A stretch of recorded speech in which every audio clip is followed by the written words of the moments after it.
சற்று முன் கிடைக்கப்பெற்ற மிக மிக முக்கியமான செய்தி ஒன்று வெளியாகியிருக்கு. ஏர்போர்ட்டில் செந்தில் பாலாஜி கைது. செந்தில் பாலாஜி அன்கோ தாவேகா எம்எல்ஏவிடம் 35 கோடி பேரம் பேசியதா எழுந்திருக்கிற குற்றச்சாட்டு தமிழக அரசியல்ல மிக பெரும் பிரச்சனையா தற்போது மாறியிருக்கு.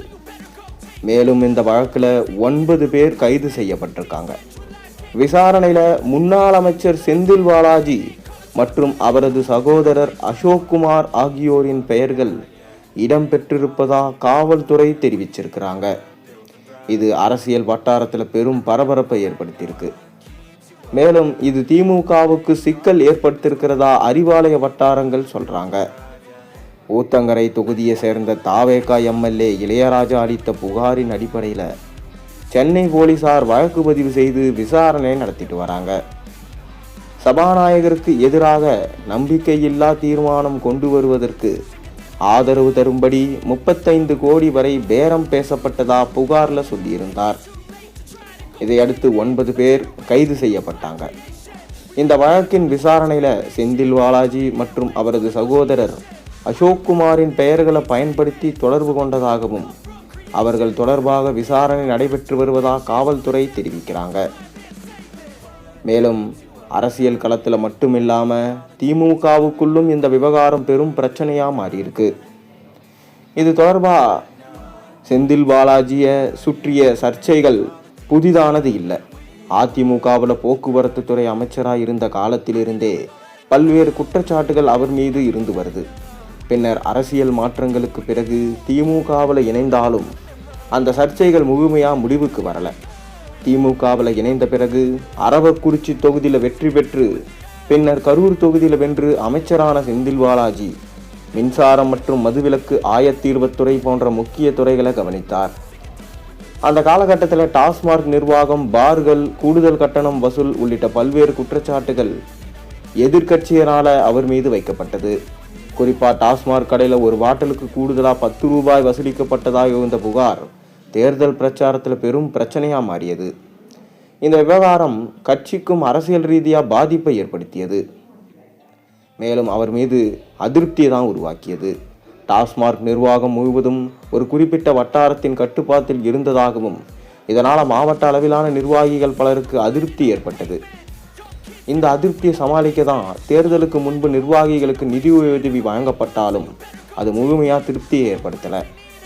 மேலும் சட்டப்பேரவை தேர்தலுக்கு பிறகு தமிழகத்தில் ஏற்பட்ட அரசியல் மாற்றங்களும் புதிய பிரச்சனைக்கு வழிவகுத்திருக்கு. தாவேகா தனிப்பெரும்பான்மை பெறாத நிலையில ஆட்சி அமைக்க தொடர்ந்து பல்வேறு பிரச்சனைகளும் அரசியல் காய் நகர்த்தல்களும் நடைபெற்றது. அந்த சூழல்ல அதிமுக மற்றும் தாவேகா எம்எல்ஏக்களிடம் ரகசிய பேச்சுவார்த்தை நடைபெற்றது.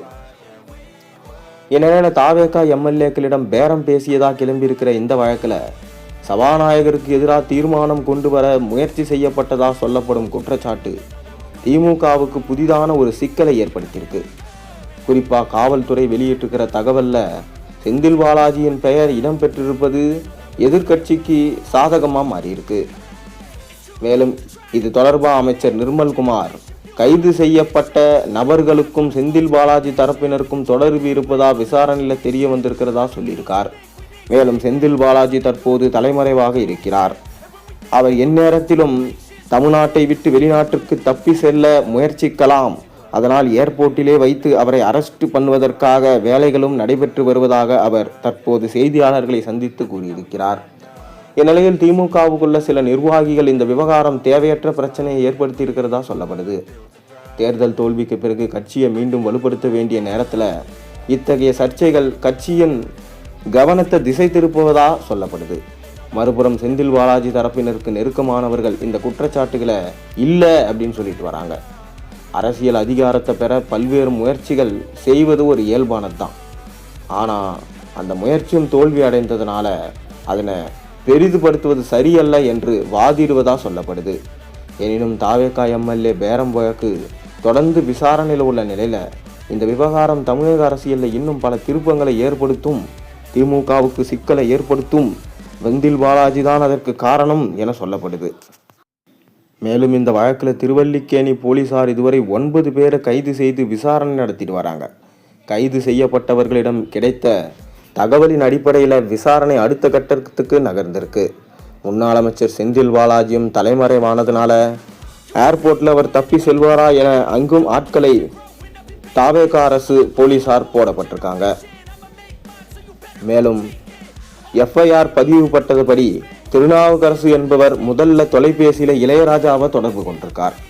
அப்போது சென்னை நகரில் IPDS என்ற பெயரில் கருத்து கணிப்பு நிறுவனம் நடத்தி வருவதா தன்னை அறிமுகப்படுத்தி கொண்ட பிறகு ஒரு முக்கிய அரசியல் கட்சியை சேர்ந்த சிலர் கேட்டுக்கொண்டதன் பேரில் தான் உங்களை தொடர்பு கொள்கிறேன், உங்களை பற்றி எனக்கு நன்றாக தெரியும், அதனால் தான் நேரடியாக பேசுகிறேன் என்று சொன்னதா எஃப்ஐஆரில் பதிவு செய்யப்பட்டிருக்கு.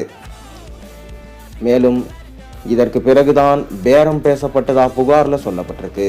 சட்டப்பேரவையில் சபாநாயகருக்கு எதிராக ஒரு தீர்மானம் கொண்டு வர திட்டம் போட்டிருக்கிறதாகவும், அந்த நேரத்தில் தாங்கள் கூறுவது போல செயல்பட்டால் 35 கோடி நாங்கள் கொடுக்குறோம் என்று திருநாவுக்கரசுக்கு கூறியதா இளையராஜா தனது புகாரில் தெரிவிச்சிருக்கிறார். ஆனால் இந்த பேரத்தை ஏற்க இளையராஜா மறுத்ததாகவும், எனக்கு இதில் விருப்பமில்லை, இனிமே என்னிடம் இது போன்று பேச வேண்டாம் என்று தெளிவாக சொன்னதாகவும் எஃப்ஐஆரில் சொல்லப்பட்டிருக்கு. ஆனால் இந்த உரையாடல் இதோடு முடியல. அதன் பிறகு மீண்டும் திருநாவுக்கரசை தொடர்பு கொண்டு பண ஆசையை காட்டி சம்மதிக்க வைக்க முயன்றதாகவும் சொல்லப்படுது. நீங்கள் கஷ்டப்பட்டு இந்த நிலைமைக்கு வந்திருக்கிறீங்க, 35 கோடி என்பது நீங்கள் நினைத்து கூட பார்க்க முடியாத தொகை, நாங்கள் சொல்வது போல நடந்தால் உங்களுக்கும் உங்கள் குடும்பத்திற்கும் நல்லது, இல்லை என்றா உங்கள் குடும்பத்தையே காலி பண்ணிடுவோம் என்று சொன்னதாக புகாரில் சொல்லப்பட்டிருக்கு.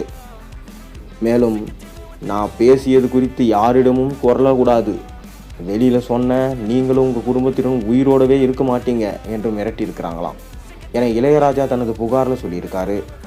இந்த புகாரின் அடிப்படையில் தற்போது போலீசார் உடனடியாக வழக்கு பதிவு செஞ்சு விசாரணை தொடங்கினாங்க. முதற்கட்டமாக அரும்பாக்கத்தை சேர்ந்த திருநாவுக்கரசு, நரேஷ், தியாகராஜன் ஆகியோரை கைது செய்தாங்க. விசாரணை தொடர்ந்து நடந்த நிலையில் இந்த வழக்கில் தொடர்புடையதாக சொல்லப்படும் கார்த்திக் மற்றும் மேலும் ஒருவரையும் சென்னை போலீசார் கரூரில் கைது செய்தாங்க. இருவரையும் சென்னைக்கு அழைத்து வந்து தனித்தனியாக விசாரணை நடத்த திட்டமிட்டிருக்காங்க. மேலும் அந்த 3 பேரையும் 15ஆம் தேதி வரை நீதிமன்ற காவலில் அடைக்க நீதிமன்றம் உத்தரவிட்டிருக்கு. அவர்களிடம் விசாரிக்கும் போது செந்தில் பாலாஜி பற்றி பெரும் தகவல் கிடைக்கலாம்னு சொல்லப்படுது. மேலும் எஃப்ஐஆர் படி திருநாவுக்கரசு, நரேஷ், கிருஷ்ணன், அசோக்குமார் உள்ளிட்டோர் மீது ஊழல் தடுப்பு சட்டம், கூட்டு சதி, கொலை மிரட்டல் உள்ளிட்ட பல்வேறு பிரிவுகளின் கீழ் வழக்கு பதிவு செய்யப்பட்டிருக்கு. மேலும் இந்த 35 கோடி பேரம் பேசப்பட்டதாக சொல்லப்படும் பின்னணி என்ன, யார் சார்பில் இந்த பேச்சுவார்த்தை நடத்தப்பட்டது, பல கேள்விகளை போலீசார் கிடுக்குப்பிடி விசாரணையை தொடங்கியிருக்காங்க. இந்த வழக்கு அரசியல் வட்டாரத்தில் பெரும் பரபரப்பை ஏற்படுத்தியிருக்கிற நிலையில் அடுத்தடுத்து நடைபெறும் விசாரணையில் வெளிவரும் தகவல்கள் மூலம் அடுத்தடுத்து சில முக்கிய புள்ளிகள் சிக்கலாம் என சொல்லப்படுது. மேலும் தமிழக அரசியலில் நிச்சயம் புயலை கலப்பும் என்று எதிர்பார்க்கப்படுது. அதே நேரத்தில் இந்த வழக்கில் முன்னாள் அமைச்சர் செந்தில் பாலாஜி, அவரது சகோதரர் அசோக்குமார் 2 பேரையும் கைது செய்து விசாரணை நடத்தலாம் என சொல்லப்படுது. அதனால தான் 2 பேரையும் போலீசார் தீவிரமாக கண்காணிச்சுட்டு வராங்க. அவர்கள் எந்நேரத்திலும் வெளிநாடுகளுக்கு தப்பி செல்லலாம் என்கின்ற செய்தி வெளியாகி இருக்கிறது. இதனால தான் ஏர்போர்ட், ரயில்வே ஸ்டேஷன் எல்லா இடத்துலையும் போலீஸ்காரங்களை செந்தில் பாலாஜி மற்றும் அசோக்குமாரை கண்காணிக்கிறதுக்கு நிறுத்தி வைக்கப்பட்டிருக்காங்க. இந்த குதிரை பேரம் என்பது சரியா? உங்கள் கருத்துக்களை நீங்கள்லாம் கீழே கமெண்ட் வாயிலாக தெரிவிங்க.